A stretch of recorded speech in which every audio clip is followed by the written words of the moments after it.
நண்பர்கள் அனைவருக்கும் வணக்கம். இன்னைக்கு நம்ம இந்த வீடியோல சந்திர கிரகணம் எத்தனை மணிக்கு தெரியும், வெறும் கண்களால் சந்திர கிரகணத்தை பார்க்கலாமா, கிரகணத்தன்று என்ன செய்யலாம் என்ன செய்யக்கூடாது போன்ற விஷயங்கள் பத்தி தெளிவா இப்ப நம்ம பார்த்துடலாம்.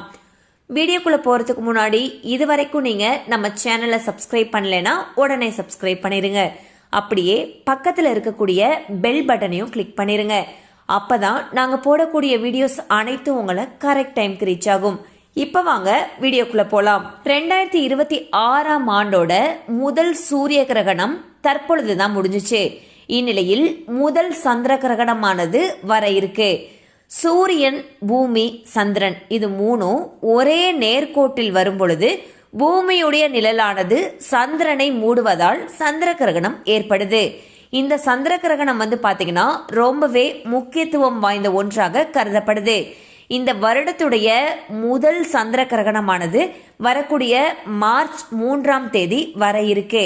இந்த சந்திர கிரகணம் வானியல் துறையில் மட்டுமல்லாமல் ஜோதிடம் ரீதியாகவும் முக்கியத்துவம் வாய்ந்த ஒன்றாக கருதப்படுது. இந்த வருடத்துடைய முதல் சந்திர கிரகணம் பாத்தீங்கன்னா மார்ச் 3ஆம் தேதி பிற்பகல் 2:16 தொடங்கி மாலை 7:52 வரை நீடிக்க போகுது. இது எங்கெங்கெல்லாம் தெரியும்னு பாத்தீங்கன்னா இந்தியா, கிழக்கு மற்றும் தென்கிழக்கு ஆசியா, ஆஸ்திரேலியா, பசிபிக் பெருங்கடல், வட மற்றும் தென் அமெரிக்காவோட சில பகுதிகள் இதுங்கெல்லாம் தெரியும்னு சொல்லியிருக்காங்க. இந்தியால பாத்தீங்கன்னா பாதி சந்திர கிரகணத்தை பார்க்க முடியும்னு சொல்லப்படுது. ஜோதிடம் ரீதியாக இந்த சந்திர கிரகணம் சில ராசிக்காரர்களுக்கு மிகவும் நேர்மறையான பலன்களை அளிக்க போகுது அப்படின்னு சொல்றாங்க. சோ அது என்னென்ன ராசிகள் அப்படிங்கறத இப்ப நம்ம பாத்திரலாம். 3 ராசிகள் குறிப்பிடப்பட்டிருக்கு. அதுல முதலாவதாக ரிஷபராசி. ரிஷபராசிக்காரர்களுக்கு பாத்தீங்கன்னா இந்த கிரகண காலகட்டத்துல பல நன்மைகளை அடைவார்கள் என்று நம்பப்படுது. நீண்ட காலமாக அவங்களுக்கு நிலுவையில இருந்த பணிகள் அனைத்துமே வெற்றிகரமாக முடிவடையும் சொல்றாங்க. அது மட்டும் இல்லாம அவங்க பார்த்துட்டு இருக்கக்கூடிய வேலையில கூடுதல் பொறுப்புகள் கொடுக்கப்படும் சொல்றாங்க. சோ மொத்தத்துல வேலை மற்றும் பதவியில மாற்றம் ஏற்படுவதற்கான வாய்ப்புகள் மிக அருமையாக இருக்குன்னு சொல்லப்படுது. அடுத்ததாக சிம்மராசி. சிம்மராசிக்காரர்களுக்கு இந்த கிரகண காலம் தொழில் ரீதியாக சாதகமான பலன்களை அளிக்கும் அப்படின்ட்டு நம்பப்படுது. இந்த காலகட்டத்தில் அவர்களுடைய தொழில், சமூக அந்தஸ்து, அதிகாரம், புகழ், வாழ்க்கை தரம் இது எல்லாமே உயரும்னு சொல்றாங்க. அடுத்ததாக தனுசு ராசி.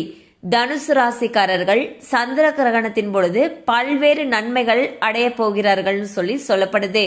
இந்த காலகட்டத்தில் தனுசு ராசிக்காரர்களுக்கு நிதி ரீதியாக பல நன்மைகள் கிடைக்கும்னு சொல்லப்படுது. அது மட்டும் இல்லாம அவங்க வேலை செய்யக்கூடிய இடத்துல இருக்கக்கூடிய உயர் அதிகாரிகளுடனான உறவுகள் கணிசமாக மேம்படும்னு சொல்லியிருக்காங்க. அது மட்டும் இல்லாம தனுசு ராசிக்காரர்களுடைய வாழ்க்கை ரொம்பவே மகிழ்ச்சி நிறைந்த ஒன்றாக இருக்கும்.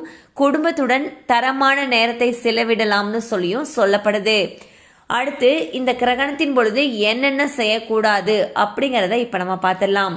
சந்திர கிரகணத்தின் பொழுது கர்ப்பிணி பெண்கள் கூடுதலாக எச்சரிக்கையுடன் இருப்பது நல்லதுன்னு சொல்லப்படுது. தேவையில்லாம வெளியில் செல்வதை தவிர்க்க வேண்டும். கர்ப்பிணி பெண்கள், குழந்தைகள், முதியவர்கள் இவங்க எல்லாருமே கிரகணம் தொடங்குறதுக்கு முன்பே முடிந்தவரை தங்களுடைய உணவுகளை முடித்துக் கொள்வது நல்லதுன்னு சொல்றாங்க. அது மட்டும் இல்லாம நம்ம சமைத்து வைத்த உணவுகள்ல தர்பை புல் மற்றும் துளசியை போட்டு வைப்பது நல்லதுன்னு சொல்றாங்க. இது அனைத்துமே சாஸ்திரங்கள் மற்றும் மத நம்பிக்கைகள் அடிப்படையில் மட்டுமே கூறப்பட்டுள்ளது. சோ இன்னைக்கு நம்ம இந்த வீடியோல சந்திர கிரகணம், அதாவது 2026 ஆண்டுடைய முதல் சந்திர கிரகணம் எப்ப வருது, எந்தெந்த பகுதிகளில் தெரியுது, எந்தெந்த ராசிக்காரர்களுக்கு இது நல்லது, அடுத்து இது என்னென்ன பண்ணணும் பண்ணக்கூடாதுங்கிற விஷயங்கள் பத்தி பார்த்தோம். கண்டிப்பா அந்த அப்டேட் உங்களுக்கு பயனுள்ளதா இருந்திருக்கும் நம்புறோம். மேலும் இது போல அப்டேட்ஸ் உங்களை உடனே ரீச் ஆகணும்னு நினைச்சீங்கன்னா நம்ம சேனலோட தொடர்ந்து இணைந்திருங்கள். தேங்க்யூ ஃபார் வாட்சிங்.